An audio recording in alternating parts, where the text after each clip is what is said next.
Jua-jua, selamat hari Minggu man banta krina. Sampai si dekatkan kata di bata, mari dagi ras kita toto kita. Bapa yang di sorga, Bapa yang kami sembah, kami puji, muliakan di dalam Yesus Kristus Tuhan kami. Engkau adalah sumber pengharapan dan kekuatan kami dalam hidup kami ya Tuhan. Sehingga tak henti-hentinya kami datang ke hadapan-Mu. Dan saat ini juga kami membuka hati kami untuk bersama-sama kami mendengarkan kebenaran firman Tuhan. Firman-Mu Tuhan menjadi kekuatan, menjadi pelita di dalam hidup kami. Berfirmanlah bagi kami ya Tuhan. Kami sudah siap mendengarkan firman-Mu. Di dalam nama Tuhan kami Yesus Kristus kami berdoa dan mengucap syukur. Amin. Firman Tuhan yang menjadi renungan kita di minggu hari ini diambil dari Roma 3 ayat 1 sampai ayat yang ke-8. Demikian firman Tuhan. Kelebihan orang Yahudi dan kesetiaan Allah. Jika demikian, apakah kelebihan orang Yahudi dan apakah gunanya sunat? Banyak sekali dan di dalam segala hal.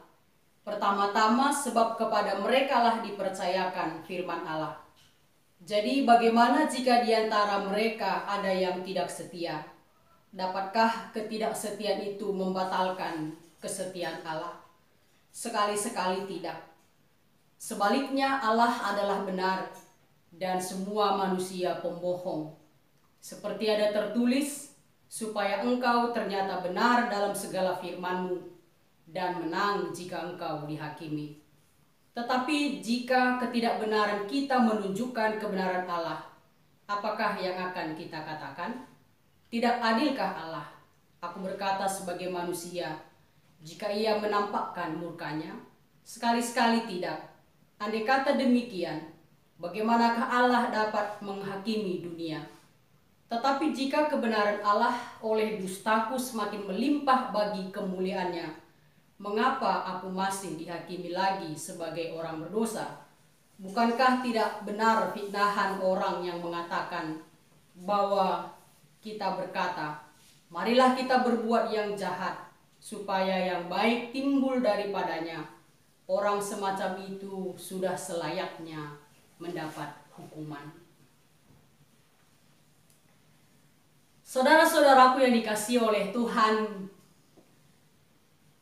kata kunci dalam teks khotbah kita hari ini adalah kesetiaan Allah. Di dalam firman Tuhan jelas dikatakan bahwa kesetiaan Allah yang pertama adalah bagian dari sifat Allah itu sendiri. Di dalam Mazmur 33 ayat 4 dikatakan, segala sesuatu dikerjakannya dengan kesetiaannya. Yang kedua, kesetiaan Allah adalah sesuatu yang tak terhingga. Dan yang ketiga, kesetiaan Allah tidak ada bandingannya dengan apapun. Dan yang keempat, kesetiaan Allah tidak berlaku curang. Dan yang kelima adalah kesetiaan Allah kekal selama-lamanya.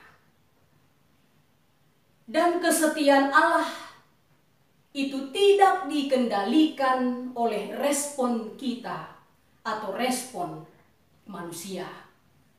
Artinya apa?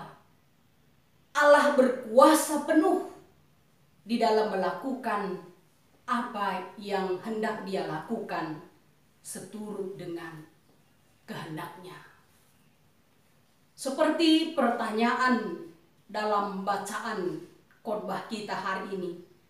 Bagaimana jika bangsa Yahudi tidak setia? Apakah Allah setia? Dalam perjanjian lama kita tahu bahwa bangsa Yahudi adalah bangsa pilihan Allah. Dan itu membuat mereka menjadi bangsa yang tinggi hati.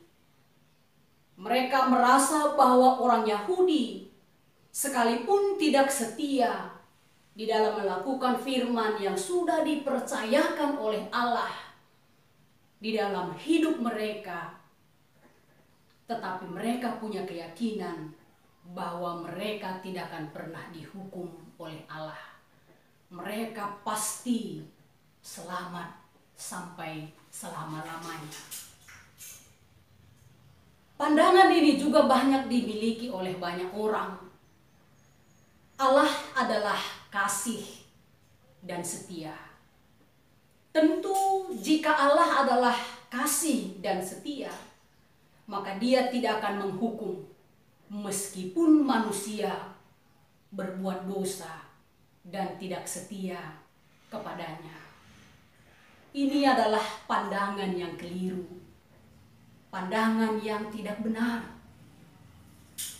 Allah memang kasih dan setia, tetapi jangan pernah menyepelekan kasih Allah dengan hidup di dalam kubang dosa. Ketika Allah kasih dan setia, bukan berarti kita sebagai umat pilihan semena-mena, sewenang-wenang menjalankan hidup kita di dalam dosa atau ketidakbenaran. Allah memang Maha Pengampun, tetapi Dia tidak membebaskan setiap orang berdosa dari hukuman. Saudara-saudaraku yang dikasihi oleh Tuhan, ini adalah sebuah peringatan yang harus menjadi renungan dan pegangan bagi kita, bahwa sekalipun Allah kita adalah Allah yang Maha Pengampun, tetapi Dia juga akan menghukum orang yang tidak benar, orang yang hidup di dalam dosa. Sebagai umat yang dipilih oleh Tuhan, kita disuruh untuk meninggalkan kehidupan lama kita dan masuk ke dalam hidup yang baru, yaitu hidup setia berkenan di hadapan Tuhan. Setialah di dalam setiap janji-janji kita kepada Tuhan. Sebagai umatnya, kita telah berjanji mengasihi Tuhan dan mengasihi gerejanya. Dan itu sudah kita ikrarkan semua ketika kita dibaptis, ketika kita dingawankan, disidi, ketika kita dialokan. Setiap kita sudah berjanji kepada Tuhan, berjanji untuk mengasihi Tuhan dan mengasihi gerejanya. Mengasihi Tuhan berarti setia hidup di dalam kebenaran dan kehendak Tuhan. Sebagai serayan Tuhan, pendeta, pertua, diaken, pengurus PJJ, pengurus kategorial, kita semua sudah berjanji melayani Tuhan, melakukan pekerjaan Tuhan dengan sungguh-sungguh di hadapan Tuhan. Setialah, kerjakanlah janji kita, karena orang yang setialah yang akan diberkati memperoleh keselamatan yang sudah disiapkan oleh Tuhan bagi umat pilihan yang setia kepadanya. Terpujilah Allah kita, kesetiaannya selama-lamanya. Tuhan memberkati kita sekalian. Amin. Mari kita bersatu di dalam doa. Kita berdoa.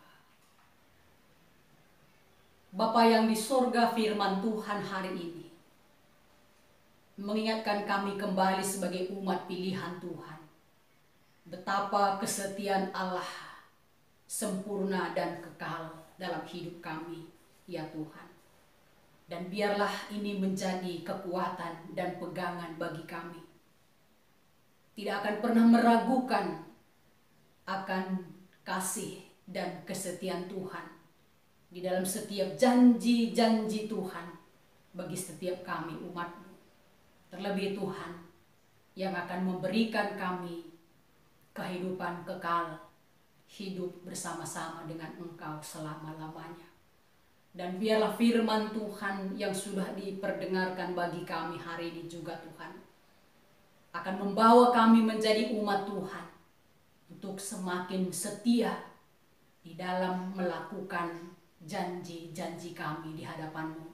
Baik kami sebagai umat pilihan Tuhan, baik kami sebagai hamba Tuhan yang sudah Tuhan percayakan pekerjaan-pekerjaan Tuhan.